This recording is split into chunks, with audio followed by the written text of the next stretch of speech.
Wonderful, good morning.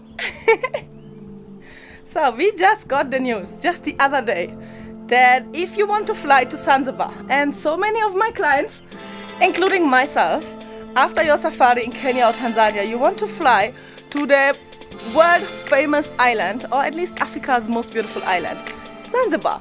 But now they changed the regulations, and it is so annoying because I feel like it's just a money-making thing. It's like, anyway, in this video I'm sharing all about what you need, the new requirements, so that you can enter Zanzibar and you don't get stuck there at the immigration office and then they tell you to go back, or you have to bribe someone, or yeah, get new documents there. So stay tuned, then I'm sharing everything in detail. Bye!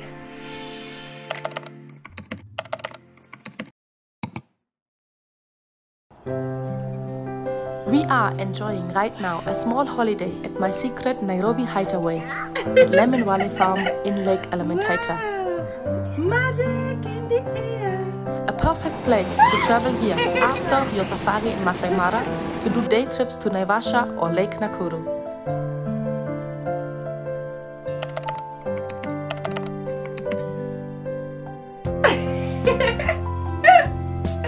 So let's get into this. For the ones who don't know me yet, my name is Sinja. I'm a travel influencer and travel consultant, focused on specialized on helping you to plan your trip in Kenya and also part of Tanzania. And this news, like, it was breaking news for us. I know it's out now since a couple of weeks. However, the tour companies and some of the hotels, I believe, in Tanzania are still fighting for this new regulation and requirement. Because if you ask me, it's just, as I said, making money. Because it is a travel inbound insurance, which means you are secured for emergencies and in case you get sick, etc. when you are in Tanzania, so Zanzibar and Tanzania. However, they don't allow you to apply for your own, like abroad. Like if you are from US and you already have a medical cover for Africa or East Africa, it's not gonna help you. You still have to apply for that new one. So, and it's ruled by one. There's not like a pool you can choose, or not they're saying like take one. No, the requirement, take a specific one. It's that one and it's run by the government. So for me, obviously that is just like fine. A new regulation so that the government makes money.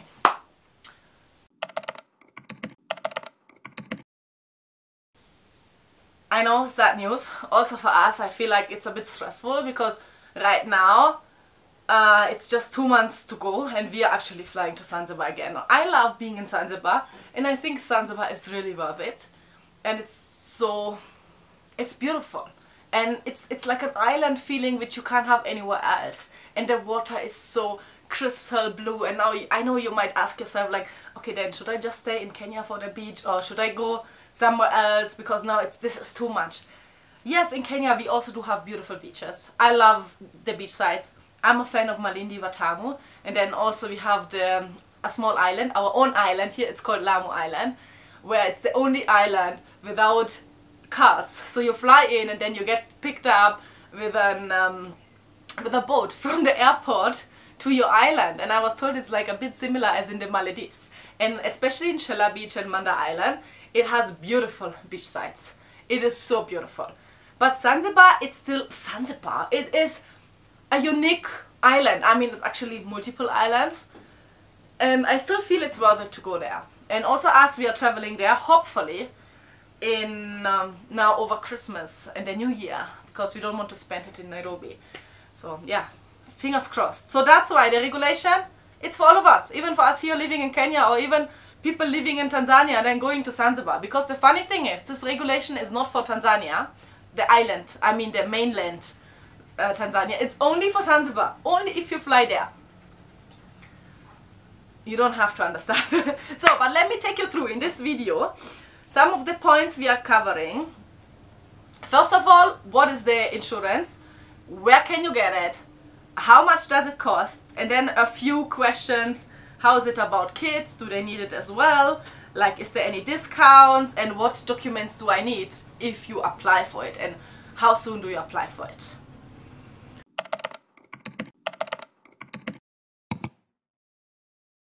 So I have here the official webpage. It is called Zanzibar Insurance Corporation. And the webpage is visitzanzibar.jo.tz. There is no other one. Please only go to the official one.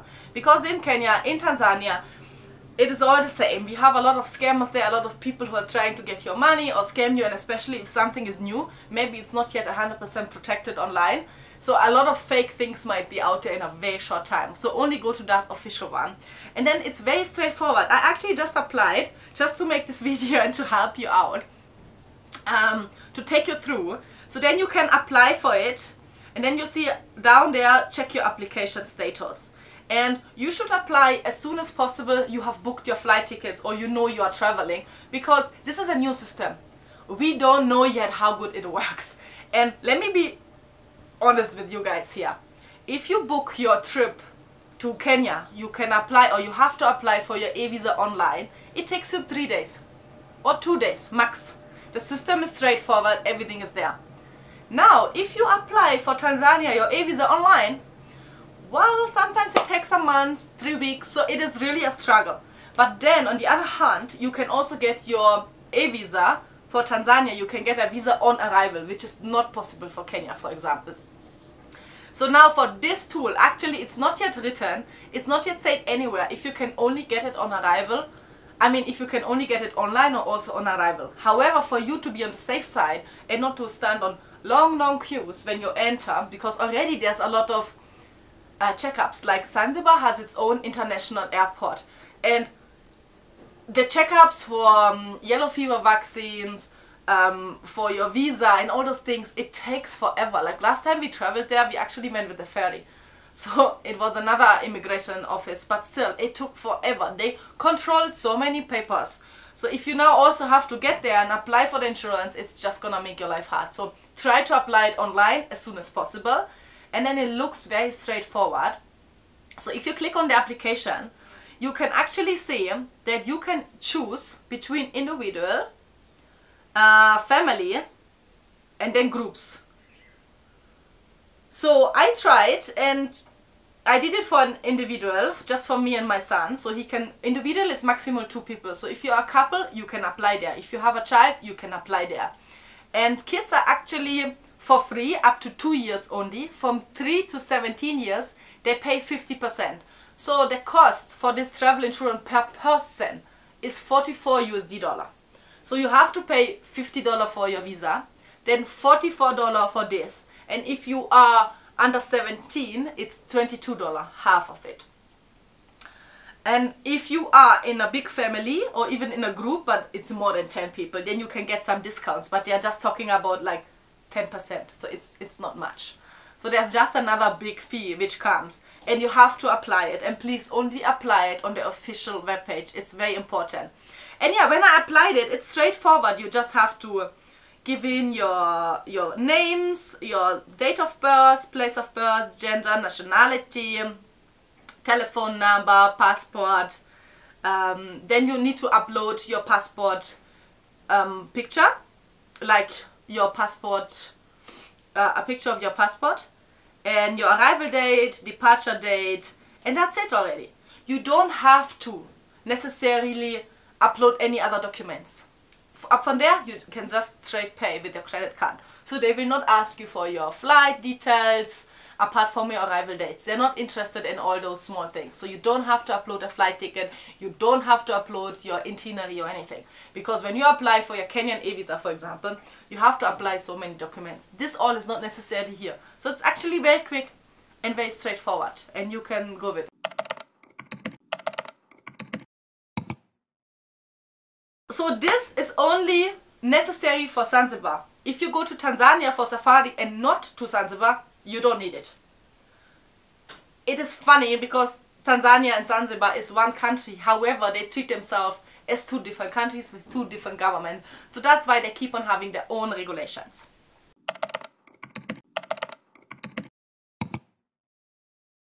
Yes, and that's the funny thing, what I tried explaining. You do need it. It is necessary 100% for everyone. They don't care if you have already your insurance, if you're paying for it, they don't care. You need that and no other. You can't choose a different one.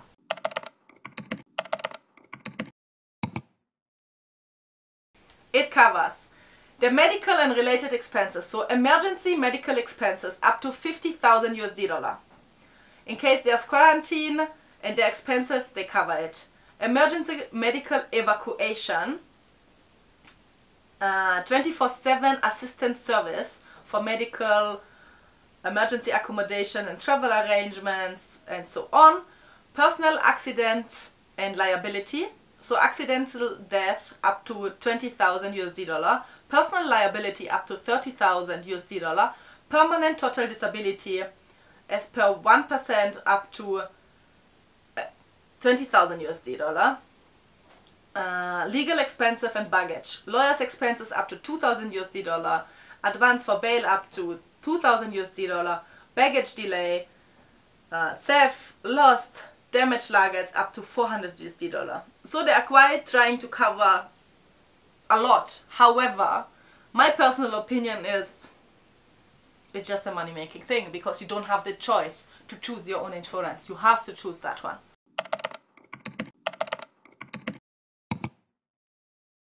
Actually none. You just need your dates, but you don't need to prove, as I said, or your flight tickets or anything else. You just need to upload your passport. And that's it. Very simple, straightforward.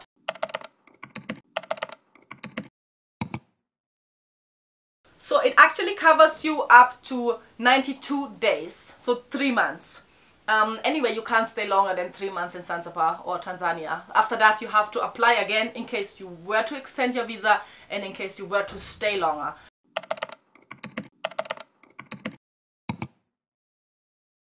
That was it. The other applications you need, the requirements to go to Tanzania is, as I had already mentioned, it's your visa. It's USD $50 per person, and also it's for kids. You see, if you go to Kenya, kids below 16 don't need a visa. In Tanzania, you do need visa, even for kids. And also this insurance is necessary for kids from the age of 3 years. So you need that, plus your yellow fever risk if you come from Kenya or if you come from another country which had yellow fever risk. And that's all the applications you need. You don't need anything else as for right now. Those rules and regulations can change any minute. And that's why, if you want to follow or subscribe to this channel, I always share with you the news, and also I have a Kenya travel checklist, everything you need to know to enter Kenya and what you want to do and to plan. I also do help for Tanzania, but it's just that I have been traveling full time the last, with my little man, 2.5 years. Now we settled down in Nairobi. We are slowing down more, but I have also had a lot of travels around Tanzania. Just the other week, just the beginning of the year, I had a road trip with one of my clients, 3 weeks from the coast down, from Kenya down to Zanzibar all the way, and then we ended up spending 1 week in Zanzibar, and I've been there several times. So I do have been on safari. I know a lot of in Tanzania as well and have my local partners there. However, I'm specialized on Kenya. But if you feel like, okay, this is so much and I don't know for my safari, and is it Kenya or Tanzania, or do I want to do both, and should I combine Zanzibar or not, I am here to help you out. And that's why you can find a free link down below here, and then I can invite you on a call with me or my team and just apply for it. And if you're lucky, we are gonna be on a call together, and then I can help you planning your trip in East Africa. Yeah, that is it already for today. Cheers! I sent little man already for breakfast because I needed peace to shoot this video.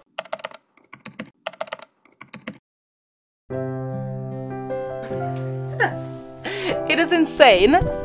Take you outside from my room directly with the jacuzzi. And then at the far end you can see the lake. And this property has become one of my favorites because it's super small, it's run by a local, and they have so much love to detail, and it's like never busy. It just has a few cottages, and I love coming here. The vibes, the energy, it is just peaceful. And yeah, it's like my secret hideaway. Now that I'm sharing with you, it's not that secret anymore. But if you feel like you don't want to go to those big hotels, and after Masai Mara, you want to go to Naivasha or Lake Nakuru, this could be here your base. From here you can drive to Naivasha, it's just half an hour. You can go to the lake here, Elementaida, it's just down 15 minutes. We are gonna go there actually now. Or going from here to Nakuru as well. Okay, that's it for today. I hope you liked it. Subscribe, like it, share it with everyone you think like needs this video, who's maybe flying soon to Zanzibar or thinking about it. And actually, I haven't mentioned, this is a new requirement from the 1st of October. It's just new. 1st of October 2024. Very straight new forward, and it's going to start from 1st of October. So it is necessary now to share that video and to know this. Okay, that's it.